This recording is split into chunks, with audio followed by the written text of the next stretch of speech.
Oh putain, il m'énerve. Est-ce que j'ai frotté la platine ou est-ce que j'ai frotté la ligne?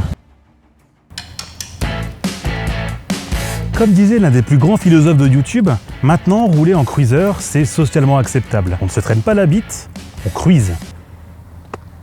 Eh bien, cruisons. Valoutre, le motovlogueur préféré de tes motovlogueurs préférés. Abonne-toi et mets la cloche.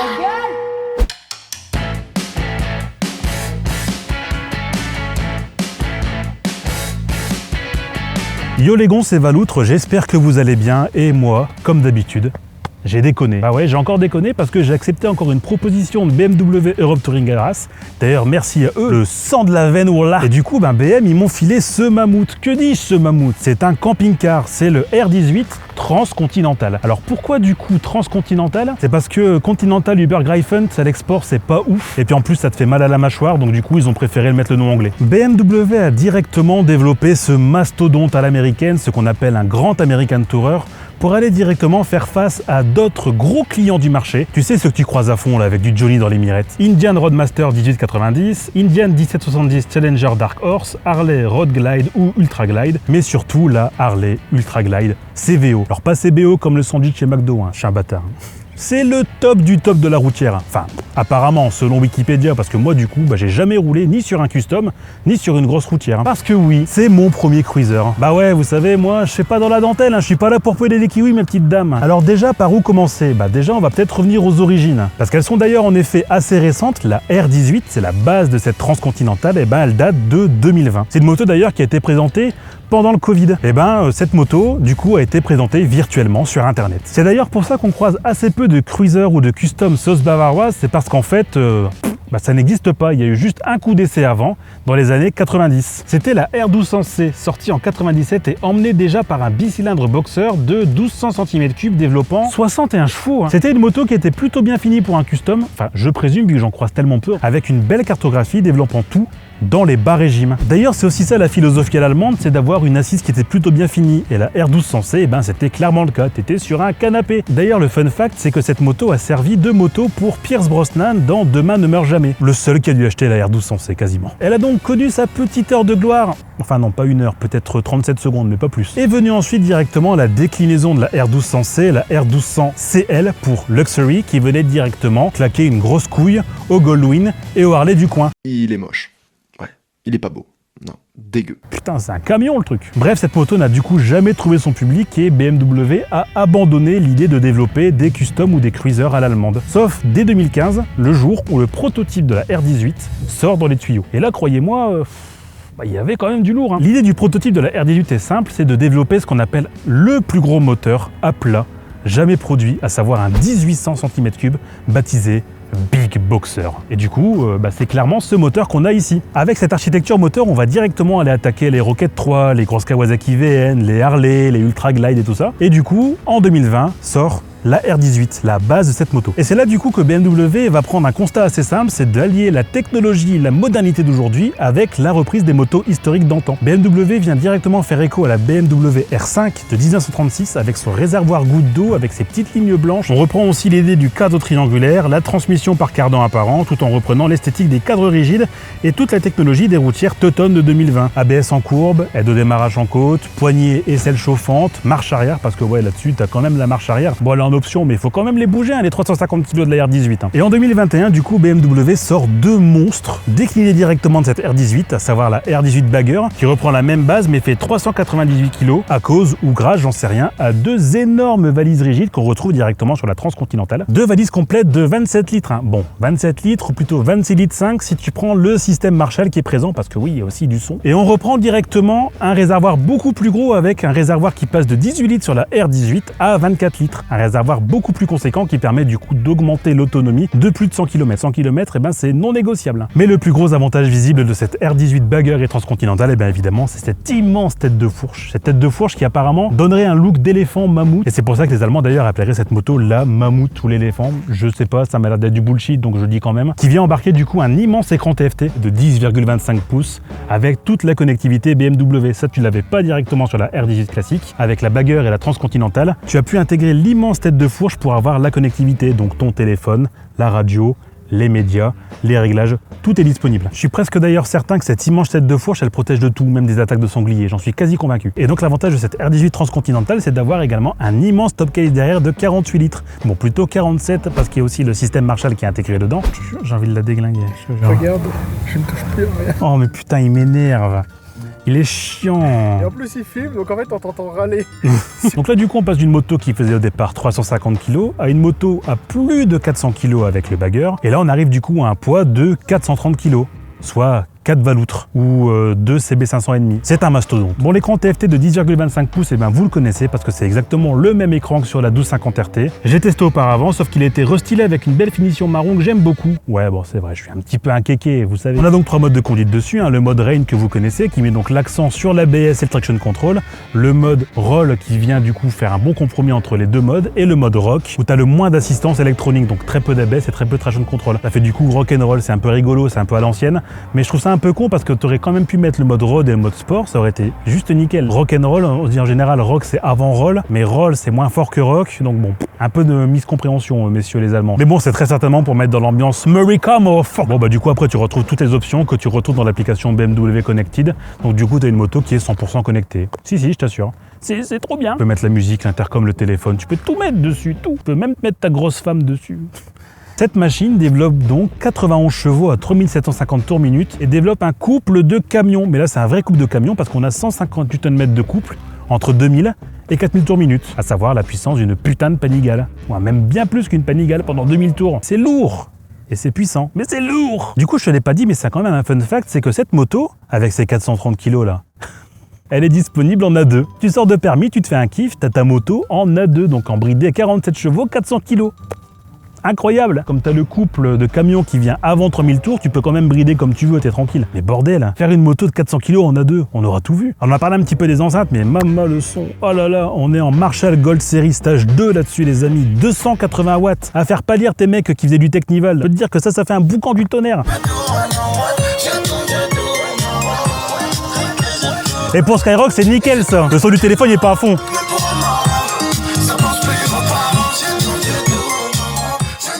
Ça fait beaucoup de son, hein.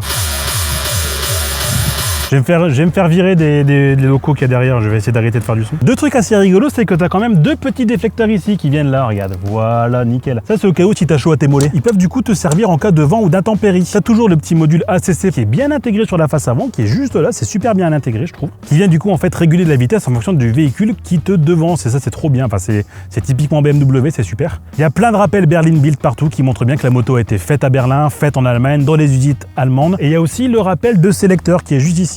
Bon, apparemment, c'est assez courant sur les customs. Moi, je savais pas. Tu peux quasiment pas passer ton pied sous le sélecteur. Donc, en fait, ce que tu fais, c'est que tu viens taper derrière pour passer une vitesse vers le haut. Là, tu viens taper ici pour passer la vitesse vers le bas. Enfin, c'est plutôt pas mal. Par contre, du coup, c'est un système qui est assez bizarrement implanté. Donc, ce qui fait qu'en fait, ton passage de vitesse, il est pas super rapide comme sur une sportive ou une pistarde. En même temps, tu t'en fous. T'as 400 kg à traîner. Donc, si tu veux traîner, tu traînes. T'en as rien à foutre. Tu verrais aussi, mon gars, t'as 4 compteurs analogiques qui sont plutôt bien intégrés. Et notamment, un sur lequel j'aimerais attirer ton attention, c'est le Power Reserve ici. En fait, il indique tout simplement la puissance encore à disposition pour accélérer et doubler, par exemple. Tu dis, ok, bon, alors il me reste 50% pour doubler dans mon Power Reserve. Et du coup, tu peux doubler comme un camion derrière. Alors que s'il te restait que 25% de réserve ou moins de 25%, là tu te dis, bon, j'ai peut-être pas tenté le doublage. Tu peux aussi ranger ton téléphone sur une petite trappe qui est là directement. Alors par contre, c'est un truc très très con, c'est que justement, qu'est-ce qu'ils ont fait ici sur la trappe? Ils se sont dit, ok, on va mettre le téléphone là. Et il ne se passe rien. Pourquoi? Parce que tu n'as pas de recharge par induction. Ah, attends, la 1250 RT elle est sortie en 2020, on va mettre de l'induction. Ta moto elle est sortie en 2021, câble en USB-C. Faut penser aussi aux petits jeunes comme moi qui veulent des motos comme ça, bordel. C'est la première moto du coup que je teste avec une marche arrière qui est évidemment en option, mais en fait ici tu as un petit loquet de marche arrière. Alors c'est rigolo, c'est parce que t'as un énorme moteur et en fait pour la marche arrière t'as un petit moteur électrique. On dirait un moteur de mixeur. T'entends le pouce. Il y a un truc les amis que je trouve très très con, c'est qu'en fait toute la moto, mais je dis bien toute la moto est centralisée. Sauf un truc, ceci, le bouchon de réservoir, regardez-moi ça. Ils se sont dit, on va faire un truc à l'ancienne, On va mettre une clé. Tu peux partir avec ton bouchon qui doit valoir au moins 550 € vu qu'il est en chromé tout le bordel. Tout est centralisé sauf ça. Ça c'est vraiment nul. Je trouve ça vraiment nul. Et tout ça, ma petite dame, ça vaut de combien d'euros? 28 500 € hors option. Parce que comme vous savez, BMW, ils adorent mettre des options un peu partout. Ce qui fait qu'on se positionne quand même beaucoup moins cher qu'une Indian ou qu'une Harley. Et quand on prend les options, parce que cette moto complète avec toutes les options, elle fait 35 000 €. Ce qui fait qu'en fait, ça reste un des grands American Tourer les plus abordables du marché. Enfin, je présume. Et donc du coup, ça vaut peut-être le coup d'aller regarder chez BM. Ah oui, parce que les CVO, en fait, les CVO Limited, ils sont à 43 200 €. C'est quand même pas mal, quoi. Et ce Big Boxer, du coup, dans les faits, eh ben ça donne quoi? Ah oui, ça je vous l'ai pas dit, je suis en rodage. Je peux pas monter la moto à plus de 3000 tours. C'est important de le préciser, si vous ne voyez pas aller en haut du truc, c'est normal, c'est parce que la moto elle est en plein rodage. Et si je fais une connerie pour le mec qui va la vendre derrière, le mec qui aura monté la moto, évidemment, sera valout, c'est super. Mais elle tournera dégueulasse, donc ça vaut pas le coup.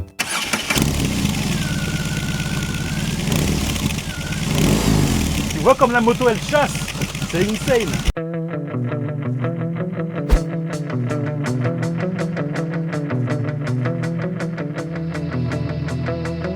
Salut les caméras, j'espère que vous allez bien. C'est très con d'avoir cette trappe à essence à la con. Puis là en fait tu sais pas où le mettre. Tu le mets là. Vous allez voir le coup en avant à gauche là. Wow. Alors, on va rouler, on est parti.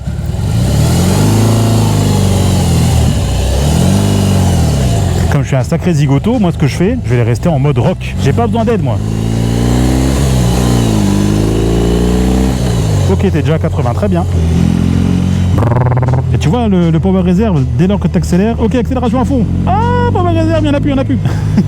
Ah, c'est rigolo, j'aime bien. Bon alors du coup, comment est-ce qu'on se sent sur cette moto? Eh ben on se sent plutôt bien. Moi j'aime beaucoup, je trouve que c'est très soigné. Tu es sur du PQ, c'est du PQ Moltonel. La moto se comporte extrêmement bien malgré ses 30% d'angle. Oh là là, ce couple de camions, oh là là là là là là. C'est vraiment très agréable. C'est le style de moto qui me fait kiffer parce que tu te dis ok, t'as pas besoin d'énormément de chevaux, mais juste ce qu'il faut en puissance, t'as tout en bas du moteur, mais tout est en bas quoi, c'est incroyable. Quand tu vois de toute façon le poste de pilotage, c'est un vaisseau amiral.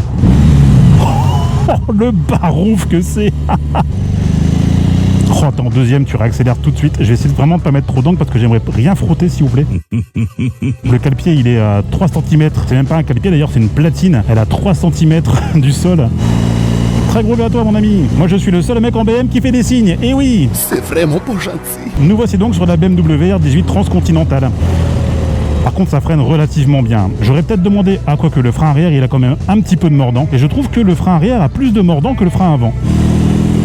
Et j'ai tellement peur de frotter que j'ose même pas mettre d'angle. On va peut-être mettre un petit peu de musique. Et là on va essayer de se diriger vers le bassin rond au-dessus de Cambrai, vers Étreins, pour aller vers Valenciennes. Je vais évidemment mettre de la musique spécialisée pour cette moto, vous le savez très bien, vous me commencez à connaître. Moi j'essaie toujours de faire en sorte que les motos soient choyées. Évidemment voilà, avec la molette, vous voyez, vous naviguez, il y a la radio qui fait un boucan du tonnerre.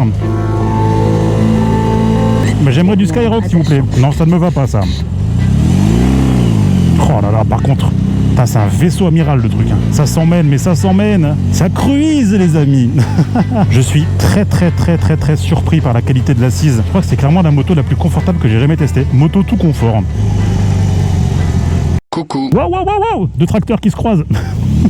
Il y a cette appréhension de se dire, ok, la moto fait 430 kg, elle est assez lourde à manier, au-dessus de 20 km/h, c'est vraiment très facile.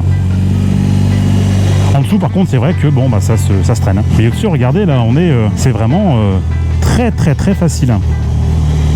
Et dire que cette moto est quand même éligible à 2, on aura tout vu. La position de conduite est vraiment cool. Moi, c'est mon premier custom, donc là, on est vraiment sur le haut du panier en termes de custom. On est sur le grand toureur. Et franchement, même en reprise, là... ça s'avoine, hein. Je ressens quasiment pas le vent. J'ai même pas mal au bras, j'ai même pas mal au dos, j'ai rien du tout, quoi. Alors c'est vrai que c'est assez surprenant pour moi de mon côté d'avoir ce rappel de sélecteur à l'arrière quand tu veux passer des vitesses. Mais au final, ça se fait assez facilement. Clairement, c'est fait pour ce genre de route, en fait. Les petites routes de campagne. En ville, évidemment, c'est un veau. Ça n'aurait aucun intérêt d'aller en ville avec ça. Hop. Oh putain. Je sais pas ce que j'ai frotté, mais j'ai frotté. Bam, j'ai certainement frotté le cale-pied. Oh là là. Pourtant je prenais pas beaucoup d'angle, hein. On va faire attention quand même parce que bon. Et les mecs, j'ai fait frotter le cale-pied, wesh. Est-ce que j'ai frotté la platine ou est-ce que j'ai frotté la ligne? Ah, c'est ça que j'ai frotté. Oh putain. Ah ouais. Bon bah désolé BMW. Ça va, je pensais que c'était le cale-pied, mais c'est qu'une vis. Voilà, ça c'est de la musique fait pour cette moto.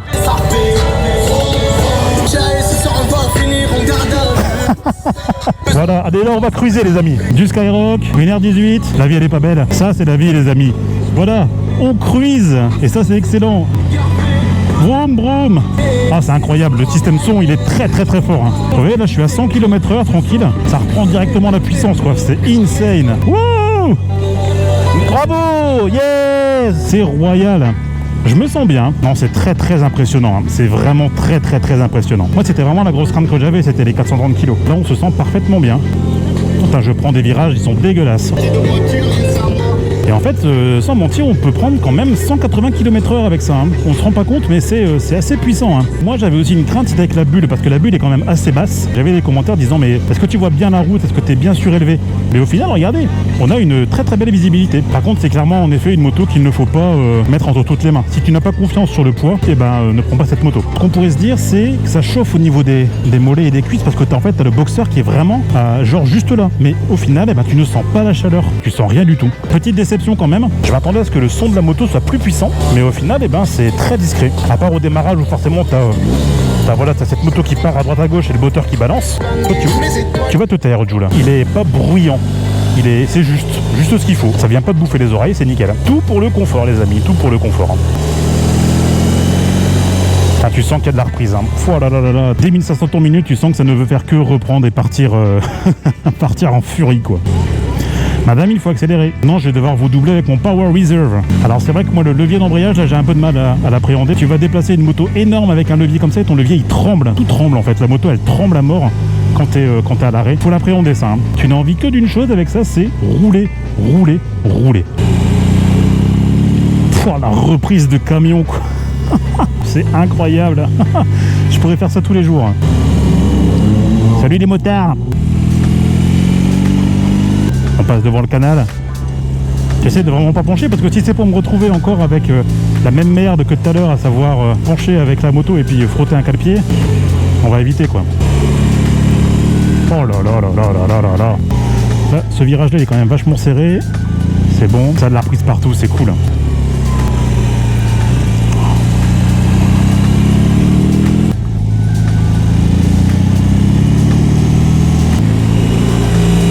C'est royal. C'est trop bien pour ce genre de route. C'est la moto cool par excellence. Ou alors une moto cool à 35 000 € quand même, mais la moto cool. Ça s'emmène tout seul. Ça s'emmène tout seul, c'est incroyable. Il y a quand même pas mal de belles choses. Ça roule très bien.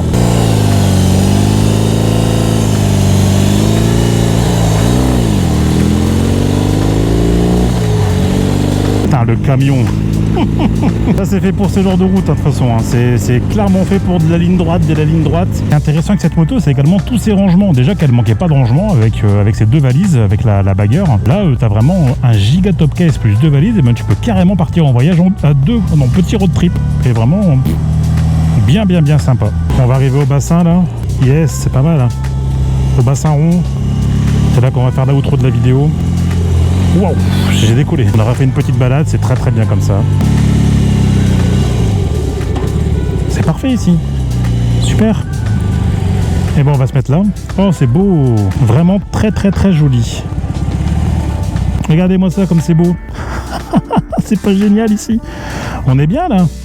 Directement sur le bassin là. Puis t'as le grand bassin rond ici. Ah, c'est cool. Cool. Quelle belle région.